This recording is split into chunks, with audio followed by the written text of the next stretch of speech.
खाटू श्याम मंदिर सीकर राजस्थान में स्थित है। खाटू श्याम का इतिहास बहुत प्राचीन है। आज से लगभग 1000 वर्ष पूर्व में इस मंदिर का निर्माण हुआ था। सीकर जिला मुख्यालय से 43 किलोमीटर दूर खाटू नामक गांव में बाबा खाटू श्याम का प्राचीन मंदिर है।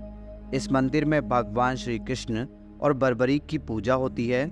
खाटू श्याम में बर्बरीक का सिर है, जिसे बर्बरीक ने भगवान श्री कृष्ण के कहने पर दान कर दिया था। कलयुग में खाटू श्याम को श्री कृष्ण का अवतार माना जाता है। खाटू श्याम को हारे का सहारा कहा जाता है, क्योंकि जिसकी मनोकामना कहीं पूरी नहीं होती उसको श्याम बाबा पूरी करते हैं। इस वीडियो में हम आपको खाटू श्याम का इतिहास, कहानी, कथा और खाटू श्याम मंदिर कहाँ स्थित है इसकी पूरी जानकारी देंगे। खाटू श्याम का इतिहास महाभारत काल से है। ये पांडुपुत्र भीम के पौत्र थे, जिनसे खुश होकर भगवान श्री कृष्ण ने इनको कलयुग में अपने नाम से पूजनीय होने का आशीर्वाद दिया था। खाटू श्याम जी का नाम बचपन में बर्बरीक था। घर परिवार, माता पिता और गुरुजन सभी इनको बर्बरीक नाम से ही जानते थे। भगवान श्री कृष्ण ने इनको अपने घुंघरालू बालों की वजह से श्याम नाम दिया था। खाटू श्याम जी को श्याम बाबा, दीनों का नाथ, कलयुग का अवतार, शीश का दानी, खाटू वाला श्याम, हारे का सहारा, लकदातार, नील घोड़े का असवार, खाटू नरेश आदि नामों से भी जाना जाता है। खाटू श्याम को मोरवी नंदन भी कहा जाता है। खाटू श्याम जी की कहानी की शुरुआत मध्यकालीन महाभारत से शुरू होती है।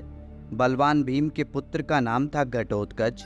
घटोत्कच का विवाह दैत्य राजा मूर की पुत्री कामक कंटकटा, जिसे मौरवी के नाम से भी जाना जाता है, के साथ हुआ था। मौरवी और घटोत्कच ने एक पुत्र को जन्म दिया, जिसका नाम था बर्बरीक।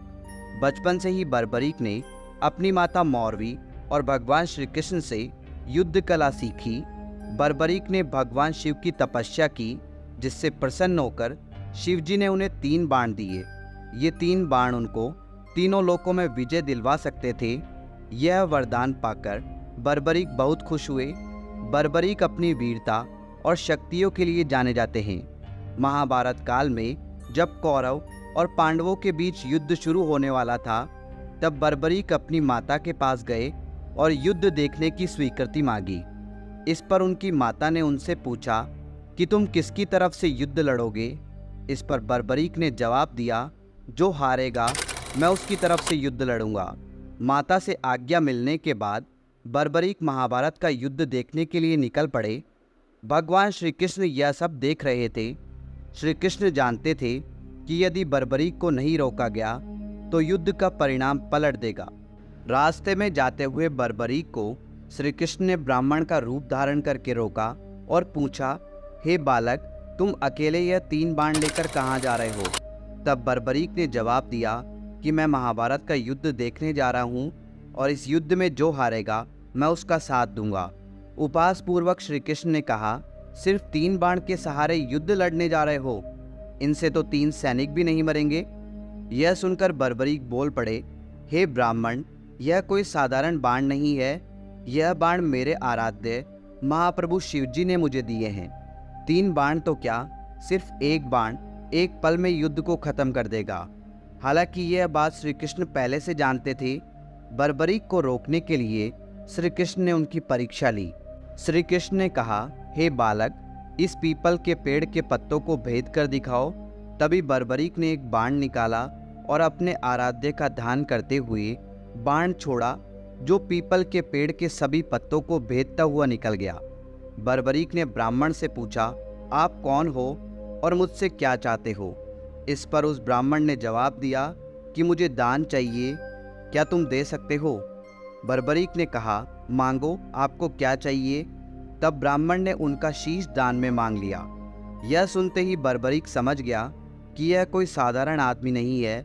उसने ब्राह्मण को अपने वास्तविक रूप में आने को कहा। तब भगवान श्री कृष्ण अपने असली रूप में बर्बरीक को दर्शन दिए। अपने गुरु को सामने पाकर बर्बरीक धन्य हो गया।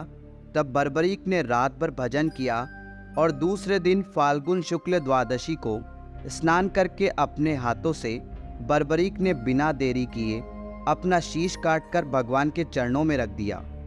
भगवान श्री कृष्ण ने शीश को एक ऊंचे स्थान पर रखा ताकि बर्बरीक महाभारत का युद्ध देख सके।